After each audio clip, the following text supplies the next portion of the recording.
ছোৱালী মানুহ তহঁতে এয়া ফাদাৰে হাঁহ মাৰি আছে কিয় কৰ তেনেকৈ বাই তেনেকৈ কিয় তেনেকৈ কৰ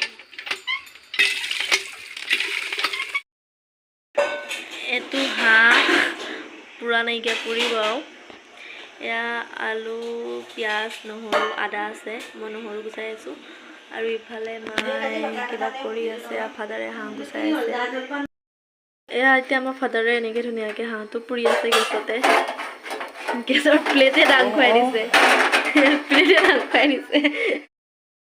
এয়া দেখিছে ফাদাৰে এতিয়া হাঁহ পুৰি আছে আৰু হাঁহটো বহুত তেলাল দেই কেনেকৈ তেল ওলাইছে এইটো ফাদাৰে এতিয়া নিমখ আৰু হালধি ধুনীয়াকৈ সানি পেলাই হাঁহটো মানে গাত থাকে এইবিলাক সৰু সৰু নোমবিলাক গুচাই দিছে আৰু এনেকৈ দিব লাগে নহ'লে খাবলৈ ভাল নালাগে মোৰ ঘিণ লাগে ফাদাৰে এতিয়া হাঁহ গুচাই আছে আজি চাগে আমাৰ ভাত খোৱা বহুতে দেৰি হ'ব কাৰণ এতিয়া 8টা বাজিয়ে গ'ল হাঁহ কাটিব লৈছেহে আমি আজি মানে একদম আগতে আমাৰ মায়ে এনেকৈ বনাইছিলে মাৰ পৰা মানে মই ৰেচিপিটো চুৰ কৰিছোঁ আৰু আগতে মায়ে বনাই মই এনেকৈ চাই থাকোঁ চ' আজি মাৰ ষ্টাইলত বনাম খাই খুব টেষ্টি লাগে কিন্তু নাজানো মই সিমানখিনি ভালকৈ বনাব পাৰিম নে নোৱাৰিম বাট মায়ে বনালে বহুত টেষ্টি হয় আৰু এয়া দেখিছেনে এইখিনি মাংস হয়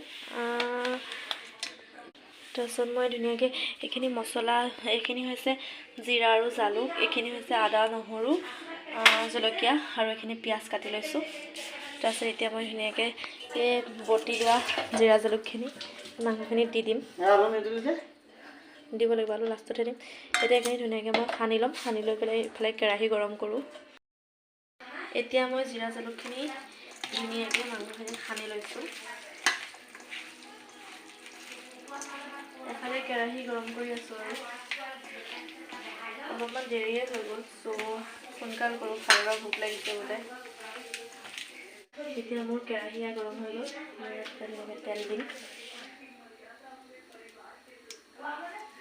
বেছি তেলো নিদিওঁ কাৰণ হাঁহটো আপোনালোকে দেখিছেই পুৰোতে বহুত তেল ওলাইছে মানে হাঁহটো বহুত তেলাল হয় একদম আমি বেছি মছলা নাখাওঁ মোৰ এইবিলাক আগৰ ভিডিঅ'বিলাকতো আপোনালোকে চাগে দেখা পাইছে মানে বহুত কম মছলা দি খাওঁ আৰু হোমমেড যিবিলাক মছলা মানে আমি ইউজ কৰোঁ সেইবিলাক সাধাৰণতে ঘৰতে পোৱা বজাৰৰ মছলা ইমান আমি ইউজ নকৰোঁৱে কিন্তু এনেকৈ কৰোঁ যদিও খাবলৈ খুব টেষ্টি হয় এতিয়া মই পিঁয়াজখিনি অকণমানকৈ ভাগি লৈছোঁ এতিয়া তেলখিনি গৰম হৈছে আমি চেক কৰি লওঁ তেল গৰম হৈ গৈছে গেছৰ ফ্লেমটো এতিয়া ল' কৰি দিম সেই তেলবিলাক ছুটি পৰিব বুলি ভয় লাগে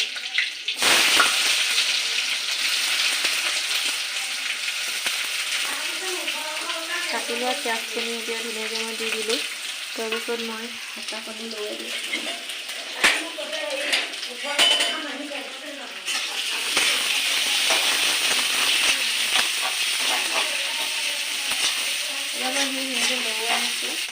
মাংস বনালে অকণমান চেনি দি দিওঁ মানে চেনি দি দিলে কালাৰটো ধুনীয়া হয় মই ইয়াত অকণমান চেনি দি দিওঁ অকণমান চেনি দিছোঁ জাষ্ট কালাৰটো কাৰণে দিছোঁ মই বটি থোৱা নহৰু আদা আৰু জলকীয়া দিছোঁ আৰু এইখিনি ভাজিম কাৰণ আদা এটা কেঁচা গোন্ধ ওলায় কেঁচা গোন্ধটো যোৱালৈকে আদাখিনি মই ভাজিম এতিয়া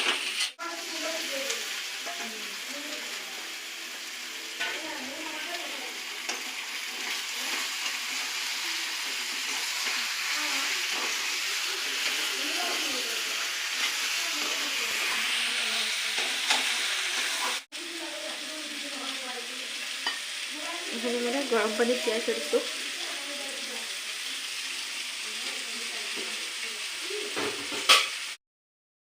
ইয়াত মই নিমখ দিলোঁ হালধি দিলোঁ আৰু দেখিছেনে এয়া ছাইডৰ পৰা কেনেকৈ তেল ওলাব লৈছে নিমখ মই বৰ্তমান এচামুচে দিছোঁ নিমখটো আপোনালোকে আপোনালোকৰ সোৱাদ অনুসৰি দিব পাৰে মানে কোনে কেনেকুৱা নিমখ খায় কিছুমানে কম খায় কিছুমানে বেছি খায় ন তেনেকৈ মই একো দিয়া নাইকিয়া এতিয়া মই ধুনীয়াকৈ ইয়াত কাটি পেলাই ধুই থোৱা আলুখিনি এড কৰি দিম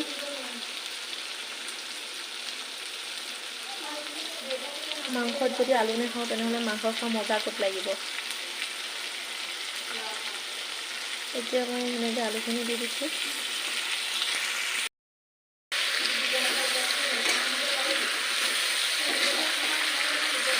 একচুৱেলি কোনোবা সময়ত মানে অকলে থাকিলে বেছি জলকীয়া গুড়া নিদিওঁ, ভালদৰে খাব নোৱাৰে বেছি জ্বলা। মই অকণমান জলকীয়া গুড়ি দি দিছোঁ। লওঁ এনেকৈ মিক্স কৰি দিম জলকীয়া গুড়িখিনি। সুদা পাঁচফোৰণ দিছোঁ, বেলেগ একো দিয়া নাইকিয়া। এইফালে দালি চম্ভাৰ দিছোঁ আৰু এইফালে মাংসখিনি হৈছেহিয়ে। এতিয়া মই ইয়াত পানী এড কৰিম। এতিয়া পানী দিম, গতিকে পানী দিয়াৰ আগত অলপমান মাংস মই কাঢ়ি থৈছোঁ, কাৰণ ভাজা মাংস খোৱাৰ মজাই বেলেগ আৰু হাঁহ মাংস ভাজি খালে বহুত টেষ্টি লাগে ন। মই সঁচাকৈ একচুৱেলি ভাজি মাংস খাই বেছি ভাল পাওঁ পানী দিয়া মাংসতকৈ। দেখিছোঁ অকণমান পানী দিছোঁ মাংসখিনি ভালকৈ সিজিবলৈ কাৰণে।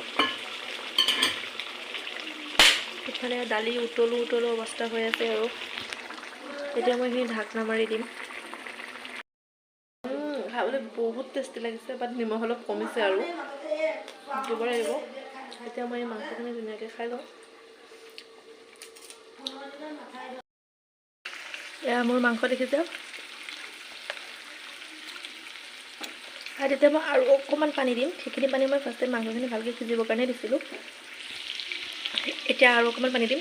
একেবাৰে পানী নাঢালোঁ, মানে একেবাৰে পানী ঢালিলে মাংসৰ টেষ্টটো নাইকিয়া হৈ যায়, মছলাৰ হেৰিটো। সেইকাৰণে মই অলপ অলপকৈ ঢালিছোঁ।